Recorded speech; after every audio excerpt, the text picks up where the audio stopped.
अचानक दरवाज़ा खुला न्यूज़ रूम का और मैंने देखा एक कोई G3 राइफल या मशीन गन थी मेरे ख्याल में, उसकी नाली अंदर आई और उसके पीछे एक मेजर साहब वो अंदर आए और साथ ही ये कहा कि हुक्म दिया बल्कि कि the news about the army chief will not be used on PTV, will not be aired now. मुझे बताया गया कि आज कुछ होने वाला है तो आप अपना कैमरामैन लेके तो आप PTV के सामने पहुंच जाएं, PTV हेडक्वार्टर के सामने पहुंच जाएं। तो मैंने कहा क्या होने वाला है, तो मुझे वो जो साहब थे उन्होंने कहा अगर आपको मैं कह रहा हूँ कि कैमरामैन लेके तो PTV हेडक्वार्टर के सामने पहुंचा तो क्या होता है। मैंने कहा तो इसका मतलब है कि मार्शल लॉ लगने वाला है। तो उन्होंने क्या लगाया तो मुझे समझ आ गई।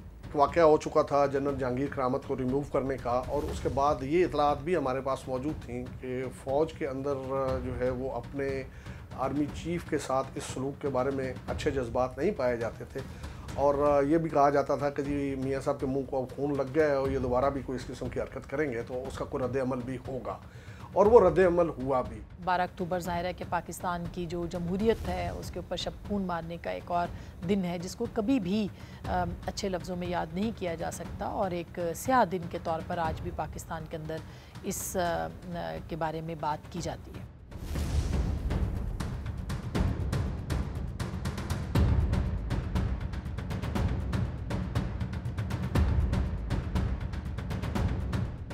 12 अक्टूबर 1999 को ट्रांसमिशन बंद कर दी गई, और ये मेरे ख्याल में PTV की तारीख में पहली बार हुआ कि 9 बजे का ख़बरनामा नहीं चला था उस रात। ये कभी ऐसा हुआ नहीं था, और उसमें फिर सुबह जाके तकरीबन 4 बजे PTV से हमें जाने की इजाज़त मिली। अब तक जनरल मुशर्रफ का एक रिकॉर्डेड जो खिताब था वो भी हो चुका था, जिसमें उन्होंने अनाउंस किया कि फ़ौज ने टेक ओवर कर लिया है। Dear brothers and sisters, your armed forces have never and shall never let you down, inshallah. We shall preserve the integrity and sovereignty of our country to the last drop of our blood. I request you all to remain calm and support your armed forces in the re-establishment of order to pave the way for a prosperous future for Pakistan. 12 अक्टूबर 1999 का जो military कू है वो मुझे आज भी ऐसे लगता है जैसे कल की बात है। बड़ी आसानी से 2 मिलिट्री ट्रक आए और उन्होंने PTV हेडक्वार्टर पे कब्जा किया। ये एक अजीब सी फ़िज़ा उस दिन रेडियो पाकिस्तान की थी, अतराफ़ में उस पूरी सड़क के ऊपर जो कि शाहराह दस्तूर है उस पर फ़ौज की गाड़ियाँ थीं, और एक खामोशी थी इस्लामाबाद के अंदर जो आज भी मुझे याद है। रेडियो पाकिस्तान के बाहर भी बख्तरबंद गाड़ी थी, रेडियो पाकिस्तान के अंदर भी थी, और जा बजा आपको जो है वो हमारे जो एहलकार थे वो नज़र आ रहे थे। तो एक बड़ा एक सैड सा, बड़े एक तकलीफ़ दे और अफसोसनाक मराहिल थे ये कि एक हुकूमत को जो है वो बरतरफ किया गया।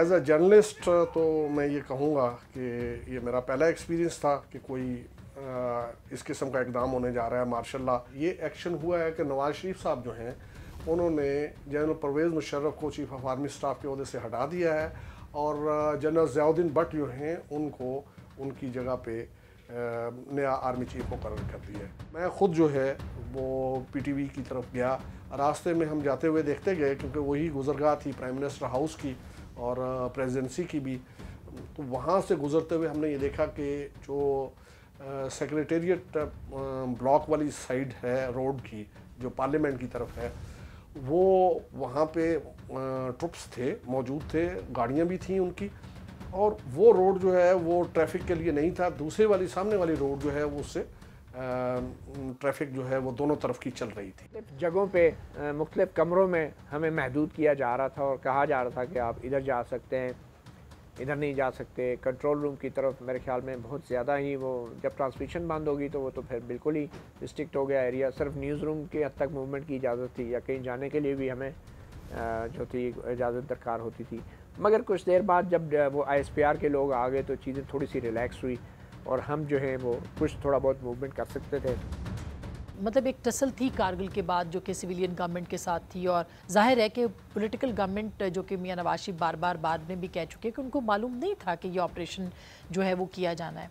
जनरल ज़ियाउद्दीन भट्ट से लेके फिर उसके बाद ये कू, और फिर जो श्रीलंका से प्लेन आ रहा था, जिसपे कि जनरल परवेज़ मुशर्रफ थे, कहाँ पे उनको इत्तला मिली, और फिर कराची के कंट्रोल टावर जो हैं उस पर किस तरह से उनको लैंड करने के लिए जहाज़ को जो है वो इजाज़त नहीं दी जा रही थी, और वो जहाज़ ऊपर ही जो है वो गर्दिश कर रहा था। इतनी देर में यहाँ पे कमान की तब्दीली होनी थी। उस वक्त मियाँ नवाज शरीफ ज़ाहिर वज़ीर आज़म थे, एक 2/3 मेजॉरिटी वाले वज़ीर आज़म थे। प्राइम मिनिस्टर हाउस में क्या हो रहा था ये भी काफ़ी दिनों तक जो है वो टॉक ऑफ द टाउन रहा। तकरीर करना चाहते थे, उनको तकरीर से रोका गया।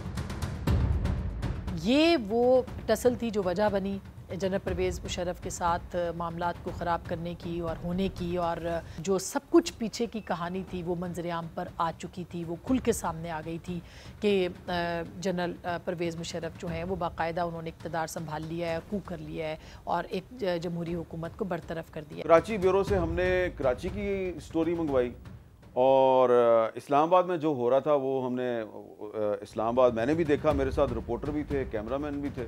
तो वो सारी जो सूरत हाल थी वो हमने एक बतौर एक आई विटनेस के वो सारी सूरत हाल है वो हमने उसको रिपोर्ट किया था। हम सारी रात जो है वो इस्लामाबाद की सड़कों पे घूमते रहे। हालांकि किसी टीवी के लिए रिपोर्टिंग नहीं करनी थी, टिकट्स नहीं देने थे, लेकिन अपने अखबार के लिए उसके उस दिन के लिए भी और उससे अगले दिन के लिए भी हमने जो चीज़ें चाहिए थी उसके लिए जगह जगह पे मुख्तलिफ स्टेशंस जहाँ पे हमें पता है कि कोई ख़बर निकल सकती थी, हमें रात को वहाँ पे विज़िट करना पड़ा, सर्दियों की रात में।